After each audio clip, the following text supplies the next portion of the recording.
Hello friends, welcome back to my channel Karthik Telugu news. Friends, ఇవాళ ఈపీఎఫ్ఓకి సంబంధించి ఒక ఇంపార్టెంట్ అప్డేట్ న్యూస్ అయితే రావడం జరిగింది. దీని గురించి మరిన్ని విషయాలు ఈ వీడియోలో తెలుసుకుందాం. ఈపీఎఫ్ఓ ఖాతాదారులకు బ్యాడ్ న్యూస్. పీఎఫ్ కనీస వేతన పరిమితి పెంపుపై కేంద్రం కీలక ప్రకటన చేసింది.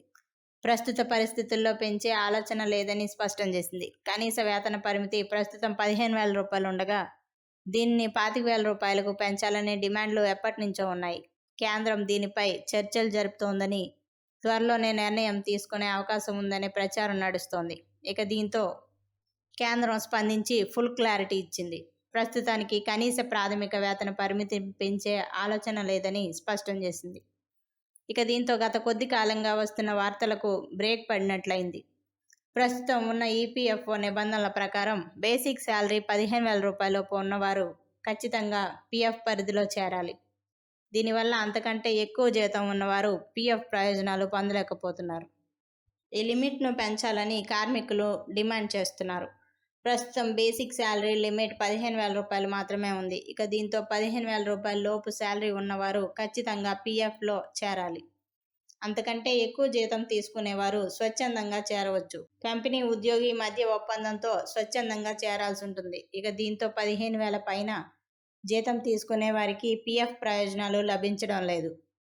అలాగే బేసిక్ శాలరీ లిమిట్ను 15,000 రూపాయల నుంచి 25,000 రూపాయలకు పెంచాలని కార్మిక సంఘాలు ఎప్పటి నుంచో డిమాండ్ చేస్తున్నాయి. దీనివల్ల ఎక్కువ మంది ఉద్యోగులు పీఎఫ్ ప్రయోజనాలు పొందుతారని కార్మికులు చెబుతున్నారు. చివరిగా 2014లో పీఎఫ్ పరిమితిని 6,500 రూపాయల నుంచి 15,000 రూపాయలకు పెంచారు. ఆ తర్వాత ఇప్పటి వరకు ఎలాంటి మార్పులు చేయలేదు. గతంతో పోలిస్తే ఇప్పుడు ఖర్చులు పెరిగాయి.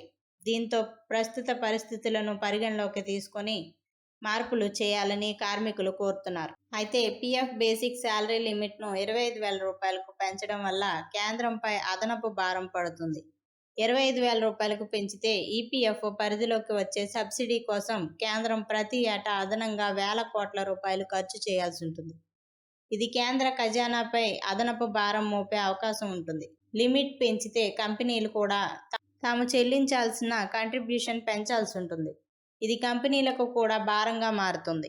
ఇక ఉద్యోగులకు కూడా ఇన్ హ్యాండ్ శాలరీ తగ్గుతుంది. దీనివల్ల తక్షణ ఖర్చులకు ఇబ్బందిగానే మారే అవకాశం ఉంటుంది. ఈ కారణాలతో కేంద్రం ముందడుగు వేయడం లేదని తెలుస్తోంది. సో ఫ్రెండ్స్, ఇది అప్డేట్ న్యూస్. మరిన్ని అప్డేట్స్ కోసం ఛానల్ సబ్స్క్రైబ్ చేసుకోండి ఫ్రెండ్స్. అలాగే పక్కన ఉన్న బెల్ ఐకాన్ క్లిక్ చేసి వీలైతే ఛానల్కు లైక్ అయితే చేయండి.